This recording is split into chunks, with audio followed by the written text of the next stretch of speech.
গোপালগঞ্জে এনসিপির পদযাত্রায় এত বড় সহিংসতার তথ্য গোয়েন্দাদের কাছে ছিল না বলে জানিয়েছেন স্বরাষ্ট্র উপদেষ্টা। আর সংঘাতের ঘটনা দুঃখজনক বললেও আইনশৃঙ্খলা বাহিনীর পদক্ষেপ নিয়ে প্রশ্ন নেই বলে জানালেন যুব ও ক্রীড়া উপদেষ্টা আসিফ মাহমুদ। এদিকে ঘটনা তদন্তে 3 সদস্যের কমিটি গঠন করেছে অন্তর্বর্তী সরকার।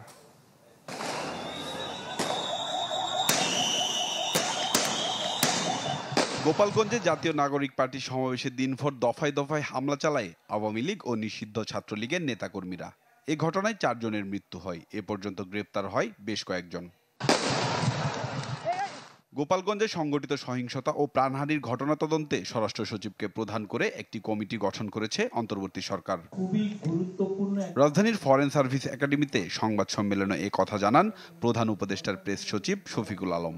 গোপালগঞ্জ নিয়ে আজকে বিস্তারিত ক্যাবিনেটে বিস্তারিত আলোচনা হয় এবং ক্যাবিনেটের আলোচনার পরে আপনারা অলরেডি জেনেছেন যে একটা প্রোব কমিটি করা হয়েছে।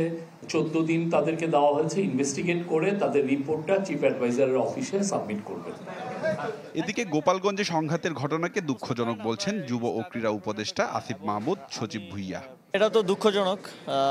আমরা লক্ষ্য করেছি যে সারা দেশ থেকে বিভিন্ন সন্ত্রাসীরা সেখানে গিয়ে আশ্রয় নিয়েছে এবং গতকালকে একটা নেক্কারজনক ঘটনা সেখানে ঘটেছে। এটা আমরা কখনোই প্রত্যাশা করি না।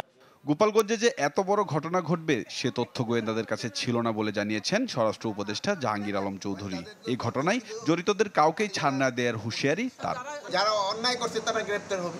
কাউকে ছাড় দেওয়ার এরকম তো না, তাহলে কোনো ছাড় দেওয়ার প্রশ্নই ওঠে না। গোপালগঞ্জে সহিংসতার পর পরিস্থিতি স্বাভাবিক রাখতে জেলা জুড়ে কঠোর অবস্থানে রয়েছে আইনশৃঙ্খলা বাহিনী। সম্রাট হোসেন, চ্যানেল 24, ঢাকা।